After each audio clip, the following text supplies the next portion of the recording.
ശാസ്ത്രീയ സമവേദ പഠനം ക്ലാസ് 63. നമ്മളിന്ന് നോക്കുന്നത് ആരണ്യക പർവ്വത്തിലെ 6-ാമത്തെ അധ്യായത്തിലെ 4-ാമത്തെ ഖണ്ഡമാണ്. ഇതിൽ 614 ഓരോ മന്ത്രത്തിൽ എന്താണ് പറയുന്നത് നോക്കാം. 614 പറയുന്നു, എല്ലായിടവും നിറഞ്ഞു നിൽക്കുന്നതാണ് അഗ്നി. അഗ്നി എന്നത് ഊർജമാണ്. ഊർജം പ്രപഞ്ചത്തിലെ എല്ലായിടവും ഉണ്ട്. ഉദാഹരണത്തിന് ഊർജം എന്ന് പറയുന്നത് ശക്തിയും കൂടിയാണ്. ഗ്രഹങ്ങളെല്ലാം മറ്റേതിന് ചുറ്റുന്നത് ശക്തി ഉപയോഗിച്ച് തന്നെയാണ്.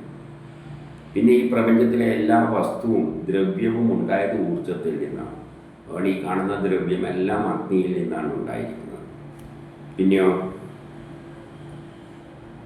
ഋതുക്കളിലൂടെ വ്യാപിച്ച അഗ്നി ഋതുക്കളായിട്ട് മാറി. എങ്ങനെ?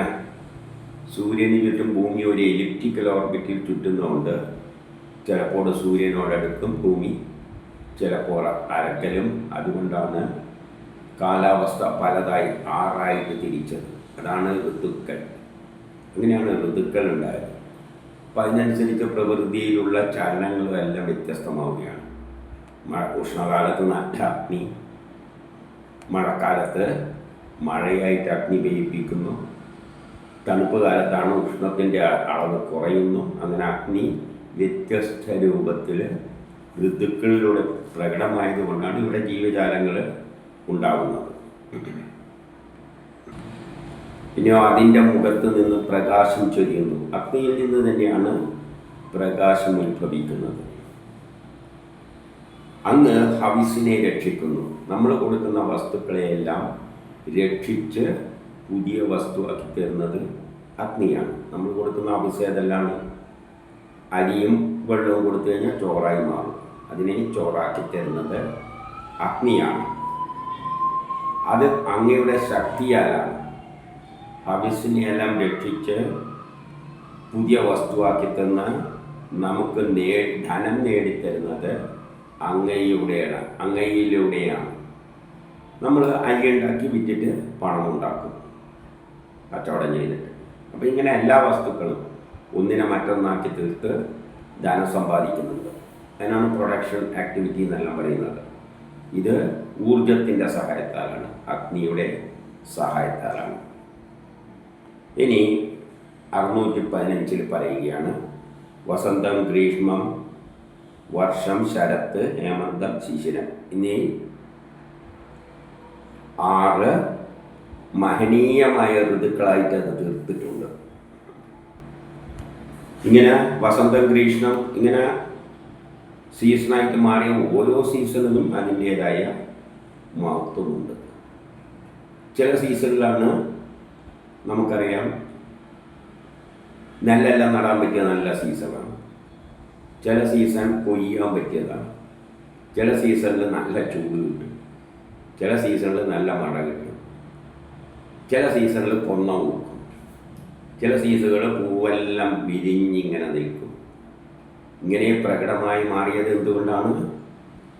ഋതുക്കൾ ഉണ്ടായതാണ്. ഋതുക്കളുടെ വ്യത്യാസം എന്താണ്? ഉഷ്ണം വേരി ചെയ്യുകയാണ്. അഗ്നി പല രൂപത്തിലാകുമ്പോഴാണ് സീസൺസ് ഉണ്ടായിരിക്കുന്നത്. ഊർജം, സൂര്യനിൽ നിന്ന് ഭൂമിയിലുള്ള ആകർഷണബലം മാറുന്നതനുസരിച്ച് അതും ഊർജമാണ്. ആകർഷണബലവും ഊർജമാണ്. അതിലൂടെയാണ് സീസൺസ് ആയിട്ട് അഗ്നി തന്നെയാണ് സീസൺസ് എല്ലാം ഉണ്ടാക്കിയത്. ഓരോന്നും മാനീയമാണ്. ഇനി 616 എല്ലാ ജീവികളുടെയും രൂപം ഉൾക്കൊള്ളുന്ന സഹസ്രശീർഷനായ വിരാട് രൂപത്തിന് 1000 തലകളും അനേകം കണ്ണുകളും പാദങ്ങളുമെല്ലാം ഉണ്ട്. ഇനി വിരാട് രൂപം എന്താണെന്ന് പറയുകയാണ്. ആദ്യം പ്രപഞ്ചമെല്ലാം ഉണ്ടാകുന്നതിന് മുമ്പ് ഈ പ്രപഞ്ചത്തിൽ ഒരൊറ്റ സംഗതിയേ ഉണ്ടായിരുന്നുള്ളൂ. അതിനാണ് ബ്രഹ്മം എന്ന് പറയുന്നത്. അതിനൊരു പേര് കൊടുത്തതാണ് ബ്രഹ്മം. വേണമെങ്കിൽ അള്ളാഹോ യഹോവാന്നോ എന്തോ പേര് കൊടുക്കാം. ശാസ്ത്രജ്ഞന്മാർക്ക് പേര് കൊടുക്കാം, വേറെ പേര് കൊടുക്കാം. പ്രപഞ്ചം ഏതിൽ നിന്നുണ്ടായോ അതാണ് ബ്രഹ്മം. അന്ന് പ്രപഞ്ചം ഉണ്ടാകുന്നതിനെക്കാട്ടി മുമ്പിൽ ഒരൊറ്റ സാമാന്യമേ ഉള്ളൂ. അതിനാണ് ബ്രഹ്മം എന്ന് പറയുന്നത്. അതാണ് പ്രപഞ്ചമായി മാറിയെന്ന് പറഞ്ഞാൽ അത് പ്രപഞ്ചം ഉണ്ടാക്കിയതല്ല. ഉണ്ടാക്കുക എന്ന് പറയുമ്പോൾ ഉണ്ടാക്കണ്ടെങ്കിൽ വേറൊരു സാധനം ഉണ്ടാകണം. ഇപ്പം നമ്മൾ സാമ്പാർ ഉണ്ടാക്കണ്ടെങ്കിൽ വേറെ വെണ്ടയ്ക്ക് അത് ഇതെല്ലാം വേണം. ഒന്നുമില്ല, ഞാൻ മാത്രമേ ഉള്ളൂ എങ്കിൽ എങ്ങനെയാണ് വേറെ ഉണ്ടാക്കുന്നത്? വേറെ സാധനമില്ല, ഞാൻ മാത്രമേ ഉള്ളൂ. അതുപോലെയാണ് ബ്രഹ്മം മാത്രമേ ഉള്ളൂ, വേറൊന്നുമില്ല. അപ്പം വേറൊന്നും ഉണ്ടാക്കാൻ പറ്റില്ല. അപ്പം ബ്രഹ്മം തന്നെ എന്തായി? ഈ പ്രപഞ്ചമായി മാറി. അപ്പം ബ്രഹ്മം തന്നെയാണ് പ്രപഞ്ചമായി മാറിയത്. അതാണ് വിരാട രൂപം. ആദ്യം ഇതേ ഉള്ളൂ എന്ന് വെച്ചാൽ കൈ മാത്രം. ഇതാ ഈ കൈ, ഇത് കൈയാണല്ലോ, ഇതേ ഉള്ളൂ, വേറെ ഒന്നുമില്ല എന്ന് വെച്ചാൽ. ഇത് തന്നെയായിട്ട് മാറിയാണെങ്കിൽ ഇതാ ഇപ്പം എന്തായി? വിരലുണ്ടായി. പക്ഷെ ഈ വിരലെല്ലാം എന്ത് തന്നെയാണ്? കൈ തന്നെയാണ്, വേറെയല്ല. കാരണം ഇതായി മാറിയത്. ഇതുപോലെയാണ് ബ്രഹ്മം ഈ പ്രപഞ്ചത്തിലുള്ള എല്ലാമായി മാറിയത്. അപ്പം ബ്രഹ്മം തന്നെയാണ് ഞാനും, ബ്രഹ്മം തന്നെയാണ് പട്ടിയും, ബ്രഹ്മം തന്നെയാണ് പൂച്ചയും, ഹിന്ദു മുസ്ലിം ക്രിസ്ത്യാനികളും എല്ലാം, തെങ്ങും മാവും എല്ലാം ബ്രഹ്മം തന്നെയാണ്. അത് തന്നെയാണ് ഇങ്ങനെ പലതായിട്ട് രൂപാന്തരം പ്രാപിച്ചത്, വേറെയല്ല, വേർപെട്ടിട്ടില്ല. അപ്പം അതിൻ്റെ കണ്ണ് എന്ന് പറയുന്നത് ഈ ലോകത്തിലുള്ള എല്ലാ ജീവജാലങ്ങളുടെയും കണ്ണാണ്. ആ വലിയ രൂപത്തിൻ്റെ, അതിൻ്റെ തല എന്ന് പറയുന്ന എല്ലാ ജീവികളുടെയും തല കൂടിയതാണ്. അതിൻ്റെ കാല് എന്ന് പറഞ്ഞാൽ എല്ലാ കാലുകളും കൂടിയതാണ്. അതുകൊണ്ടാണ് ഇവിടെ പറഞ്ഞത് ആ വിരാട് രൂപത്തിന് അനേകം കണ്ണുകളും പാദങ്ങളും എല്ലാം ഉണ്ട്. അതിൻ്റെ ഒരു പ്രത്യേകത എന്താണെന്ന് വെച്ചാൽ അത് ചെറുതിൽ ചെറുതുമാണ്, വലുതിൽ വലുതുമാണ്. അതിന് വ്യാഖ്യാനം ഇങ്ങനെയാണ് അതിൻ്റെ സ്വഭാവം. അത് ചെറുതാണിക ബ്രഹ്മം ചെറുതിൽ ചെറുതുമാകും, വലുതിൽ വലുതുമാകും. അതിന് അളവൊന്നുമില്ല. അതിനെങ്ങനെയായി മാറാം? വിരാട് രൂപമായി മാറാം, ചെറുതിൽ ചെറുതുമാകാം, വലുതിൽ വലുതുമാകാം.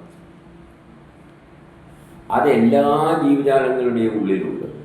കാരണം ഈ കൈ ഇങ്ങനെ മാറിയാൽ കൈ ഇതിൻ്റെ അകത്തുണ്ട് എല്ലാം കൈയുണ്ട്. അതുപോലെ ബ്രഹ്മം എല്ലാമായി മാറുമ്പോൾ ആ ബ്രഹ്മത്തിൻ്റെ സത്ത എല്ലാറ്റിലും ഉണ്ട്. ഇനി 617 ആ വിരാട് രൂപത്തിൻ്റെ ഒരു ചെറിയ അംശമാണ് ആവർത്തിച്ച് പ്രകടമാകുന്നതും, അതായത് സൃഷ്ടി സംഹാര രൂപത്തിലാകുന്നത്. ആ ബ്രഹ്മമാണ് പ്രപഞ്ചമായി മാറിയത്. അതിന് അളവില്ല എന്ന് പറഞ്ഞപ്പോൾ അത് മുഴുവനല്ല ഈ പ്രപഞ്ചമായി മാറിയത്. അതാണ് ഈ പ്രപഞ്ചമായി മാറിയത്. പക്ഷെ അതിന് അളവില്ല എന്ന് പറയുമ്പോൾ പ്രപഞ്ചത്തിനൊന്നുണ്ട്, ഒരളവുണ്ട്. അതുകൊണ്ട് അതിൻ്റെ ഒരു അംശമാണ് പ്രപഞ്ചമായി മാറിയത്. അപ്പോൾ അതിൻ്റെ അളവ് എത്രയാണെന്ന് ചോദിച്ചു കഴിഞ്ഞാൽ ഭയങ്കരമുണ്ട്. അതിന് അളവൊന്നും നമ്മൾ തീരുമാനിക്കാൻ പറ്റില്ല. പക്ഷെ അതിൻ്റെ ഒരു ചെറിയ അംശം പ്രപഞ്ചമായി മാറുന്നു, ഇല്ലാതാകുന്നു, പിന്നെ ഉണ്ടാകുന്നു, ഇല്ലാതാകുന്നു. ഇതുപോലെ ബ്രഹ്മമിത, ഇത് ഒരു സാധനം സൃഷ്ടി നടക്കുന്നു, പലതായിത്തീരുന്നു, പിന്നെ ഇല്ലാതാകുന്നു, പിന്നെ ഉണ്ടാകുന്നു, ഇല്ലാതാകുന്നു. ഇങ്ങനെ ഉണ്ടായിക്കൊണ്ടിരിക്കുകയാണ്. ഇപ്പം ഇങ്ങനെ ഉണ്ടാകുമ്പം ഇത് ഞാനാണെന്ന് വെച്ചോ, ഇത് കേൾക്കുന്ന ഒരാളാണ്, ഇത് കേൾക്കുന്ന ഒരാളാണെന്ന് ചിന്തിച്ചോ. ഇവരെയെല്ലാം ഇവിടെ ഒരു തലയുണ്ട്, ഇവിടെ ഒരു ബുദ്ധിയുണ്ട്. അപ്പം ഇവൻ ഞാനാണെന്ന് ചിന്തിക്കും. ഇവനൊരു തലയും ബുദ്ധിയുണ്ട്, ഇവൻ ഞാനാണെന്ന് വിചാരിക്കും. അങ്ങനെ ബുദ്ധി വരുമ്പോഴാണ് ഇവൻ ഇത് വേറെയായിട്ട് തോന്നുന്നത്. യഥാർത്ഥത്തിൽ ഇത് കൈ തന്നെയാണ്, ഒരൊറ്റ കൈയാണ്. പക്ഷെ ഇവിടെ തലവെച്ചൊരു ബുദ്ധി കൊടുത്താൽ അപ്പോൾ ഇത് വിചാരിക്കും ഞാനെന്ന വിരൽ, ഇവൻ വിചാരിക്കുമല്ല ഇത് വേറെ ഞാനെന്നവര് അത്തരത്തിലാണ്. അപ്പോൾ അതിൻ്റെ ഒരു ചെറിയ അംശം, അതിനളവില്ല, അതിൻ്റെ ഒരു ചെറിയ അംശമാണ് ആവർത്തിച്ച് പ്രകടമാകുന്നത്. ഇങ്ങനെ പ്രപഞ്ചമായി മാറും. ഒരു കാലത്തിലൂടെ പ്രളയത്തിലൂടെ നശിച്ചു ഒന്നുമല്ലാതായിത്തീരും, വെറും ബ്രഹ്മമായി തീരും. പിന്നെ ആദ്യേ ഉണ്ടാകും. അത് മായയിലകപ്പെടുന്നു. മായയിലകപ്പെടുക എന്ന് പറയുമ്പോൾ ഇതാണ്, ഇതിന് ഞാനെന്നൊരു തോന്നൽ തോന്നും. ഇതിനൊരു തല കൊടുത്തിട്ട് ഇതിൻ്റെ അകത്ത് ബുദ്ധി കൊടുക്കുകയാണെങ്കിൽ ഈ വിരലിന് തോന്നും ഞാൻ വേറെയാണെന്ന്. ഇതിന് തലയിലൊരു ബുദ്ധി കൊടുത്താൽ ഇത് വിചാരിക്കും ഞാൻ വേറെയാണെന്ന്. യഥാർത്ഥത്തിൽ അത് മായ കൊണ്ട് തോന്നിയാണ്. യഥാർത്ഥത്തിൽ ഇതെല്ലാം എന്താണ്? ഒരേ വിരളാണ്. അതുപോലെ മനുഷ്യരെല്ലാം അത് തന്നെയാണ് ഞാനും എല്ലാമായി മാറി. അപ്പോൾ എല്ലാം ബ്രഹ്മമാണ്. പക്ഷേ നമുക്കത് മനസ്സിലാകുന്നില്ല. കാരണം നമുക്കൊരു തലയിൽ ബുദ്ധി തന്നുകൊണ്ട് ഞാൻ വിചാരിക്കുന്നത് ഞാൻ, അവൻ വേറെ എന്ന് തോന്നുന്നു. ഇതാണ് മായയിൽ അകപ്പെടുക എന്നതുകൊണ്ട് അർത്ഥമാക്കുന്നത്. അങ്ങനെ മായയിലകപ്പെട്ടിട്ട് ദേവന്മാർ, മനുഷ്യർ, പക്ഷികൾ, മൃഗങ്ങൾ ഇങ്ങനെ പല രൂപമായിട്ട് മാറി. ഇനി 618 അപ്പം ഈ പ്രപഞ്ചം മുഴുവൻ എന്താണ്? ആ പുരുഷനാണ്, ബ്രഹ്മമാണ്. ഈ കാണുന്ന ജഗത്ത് മുഴുവൻ എന്താണ്? ആ ബ്രഹ്മമാണ്. ആ അങ്ങനെ ജഗത്തായി മാറുമ്പോഴാണ് അതിന് പുരുഷൻ എന്ന് പേര് കൊടുക്കുന്നത്. പുരുഷൻ, ബ്രഹ്മം എന്ന് പറയുന്നതിന് പകരം ഒന്നുമില്ലാതെ ബ്രഹ്മം എന്ന് പറയും. ഇതിങ്ങനെ ഈ രൂപത്തിലാകുമ്പം പുരുഷൻ എന്ന് പറയും, ഈ ഫുള്ളിന്. അപ്പം ജഗത്ത് മുഴുവൻ പുരുഷനാണ്. ഈ പുരുഷൻ തന്നെയാണ് ഈ പ്രപഞ്ചത്തിലെ എല്ലാമായിട്ട് മാറി. ഞാനും എല്ലാം ഈ പുരുഷൻ തന്നെയാണ് ഈ വിരലെല്ലായിട്ട് മാറിയിരിക്കുന്നത്. ഈ എല്ലാ ചരാചരങ്ങളും പുരുഷൻ്റെ അംശങ്ങളാണ്. അപ്പം ഈ എല്ലാ ചരാചരങ്ങളും ഈ കൈ എന്നതിൻ്റെ അംഗങ്ങളാണ്. അതുപോലെ ബ്രഹ്മത്തിൻ്റെ അംഗങ്ങളാണ് ഇവിടെ ഉണ്ടായ എല്ലാ ചരാചരങ്ങളും. അത് തന്നെ 4ൽ ഒരു പാദം. ഇപ്പം ഇതിനെയെല്ലാം ഈ വിരാട് പുരുഷനെ മുഴുവൻ 4ആയിട്ട് തിരിച്ചാൽ അതിൻ്റെ ഒരു ചെറിയ അംശമാണ് പ്രപഞ്ചം. അപ്പം അതിനെ 4ആയി തിരിച്ചാൽ ഒരു ഭാഗമേ ഉള്ളൂ നമ്മൾ ഈ വിരാട് പുരുഷൻ, അല്ല നമ്മളെ ഈ പ്രപഞ്ചം. ബാക്കിയുള്ളതെല്ലാം ശൂന്യമാണ്. അത് 3 ഭാഗമുണ്ട്. അപ്പം വിരാട് പുരുഷൻ 4ആണെങ്കിൽ അതിൻ്റെ ഒരംശമാണ് പ്രപഞ്ചമായിട്ട് മാറിയത്. ഇനി 619 ഈ 3 കാലങ്ങളിലും സൃഷ്ടിസ്ഥിതി സംഹാരങ്ങൾ എന്ന 3 കാലങ്ങളിലും ആധാരമായിട്ടുള്ളതെല്ലാം ഈ പുരുഷൻ്റെ ശക്തിവിശേഷമാണ്. ആ പുരുഷൻ്റെ ശക്തിയാലാണ്, അതായത് ഈ കൈയുടെ ശക്തിയാലാണ് ഇതിങ്ങനെ പലതായി മാറുന്നത്. ശക്തി ഉണ്ടെങ്കിൽ തുറക്കുകയും കൂട്ടുകയും ചെയ്യാൻ പറ്റും. അതുപോലെ ബ്രഹ്മത്തിൻ്റെ ആ പുരുഷൻ്റെ ശക്തിവിശേഷത്താലാണ് ഈ പ്രപഞ്ചമെല്ലാം ഉണ്ടായത്. പക്ഷേ ആ പുരുഷൻ ഈ മഹിമയേക്കാളും കൂടുതലാണ്. പക്ഷെ അതുകൊണ്ട് ഈ പ്രപഞ്ചമാണ് ആ പുരുഷനെന്നൊന്നും ചിന്തിച്ചു പോകരുത്.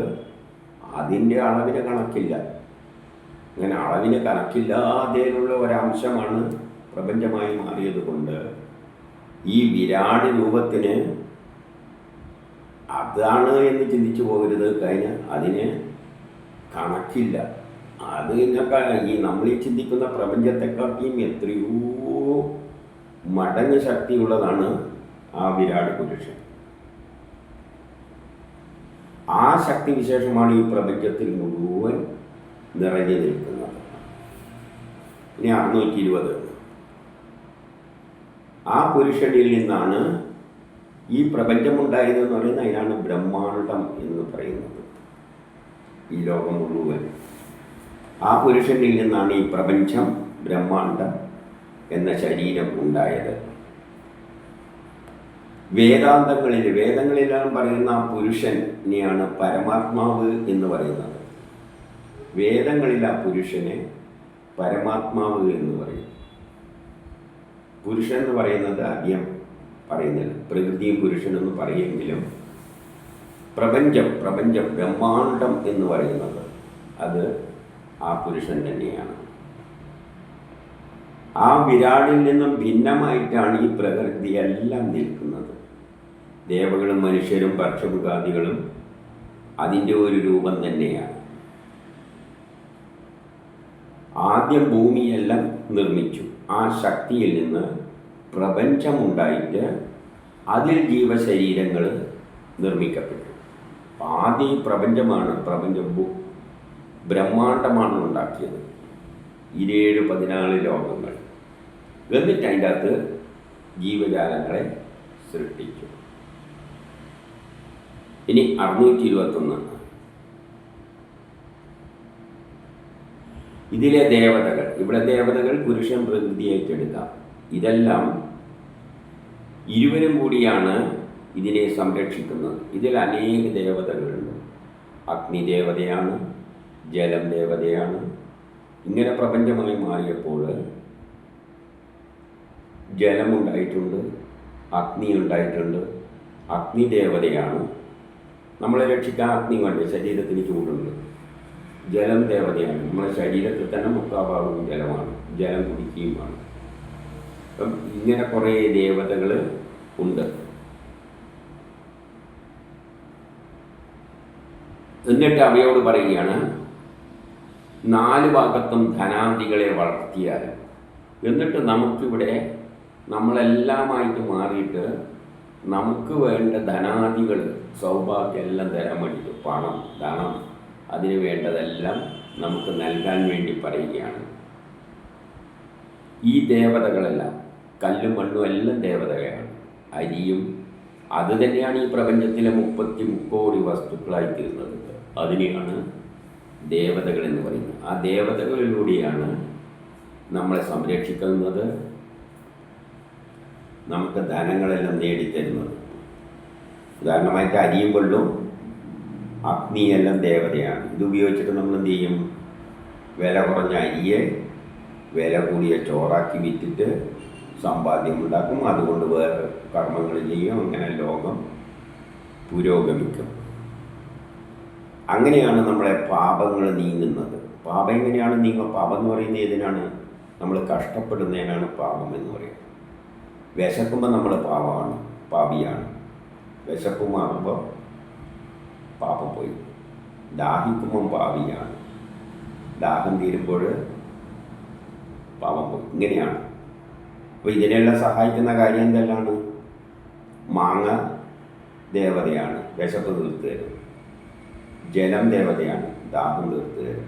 അപ്പം ദേവതകളിലൂടെയാണ്, പ്രപഞ്ചത്തിലുള്ള ഈ വിഭവങ്ങളിലൂടെയെല്ലാമാണ് നമ്മൾ പാപത്തെ ഇല്ലാതാക്കുന്നത്.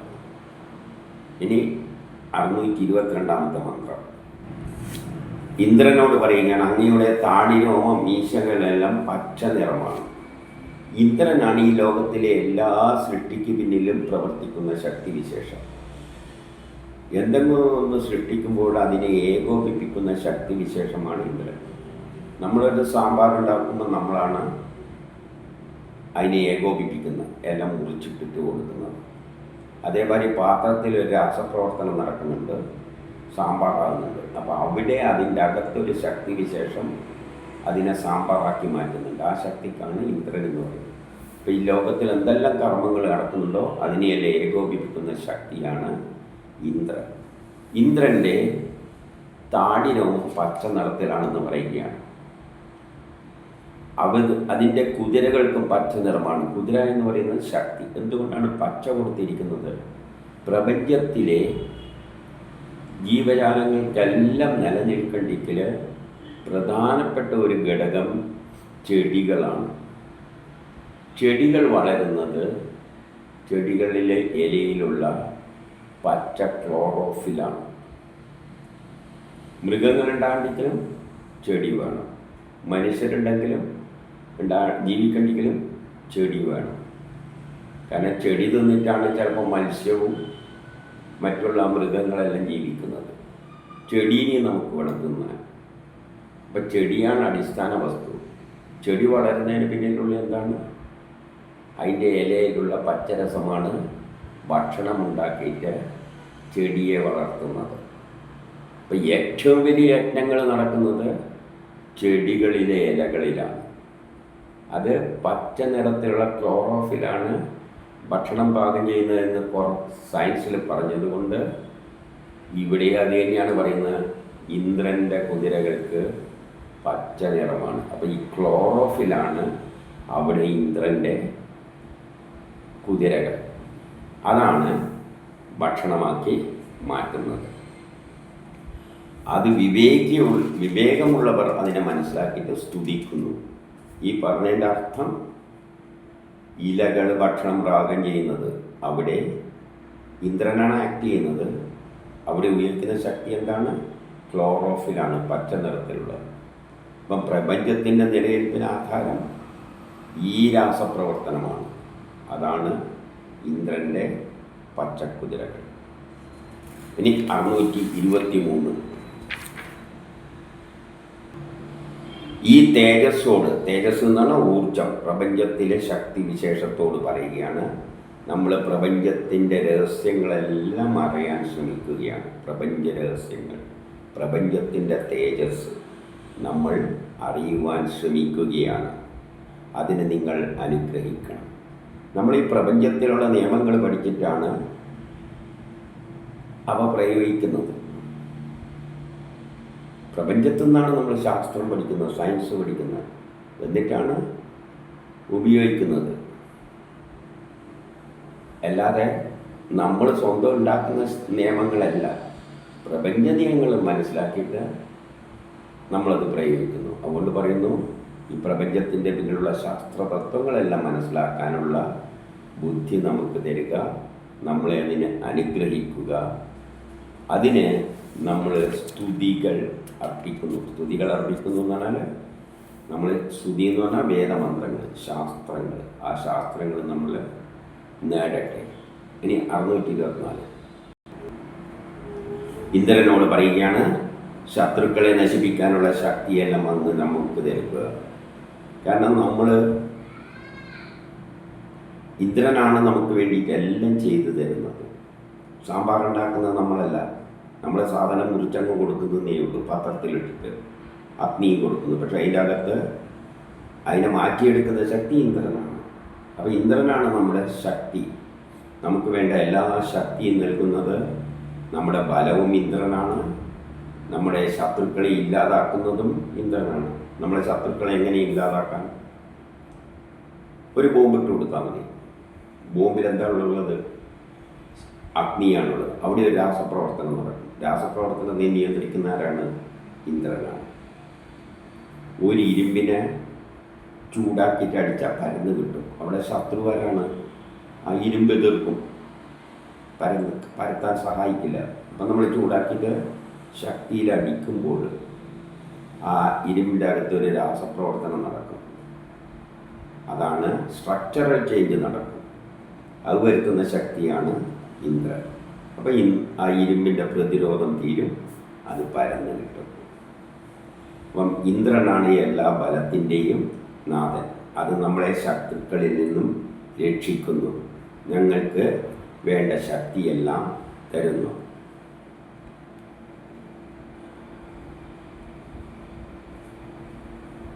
ഇനി 625 ഗോക്കളോട് പറയുകയാണ്. ഈ ഗോക്കളുമെല്ലാം നമുക്ക് വേണ്ടിയിട്ടുണ്ടായതാണ്.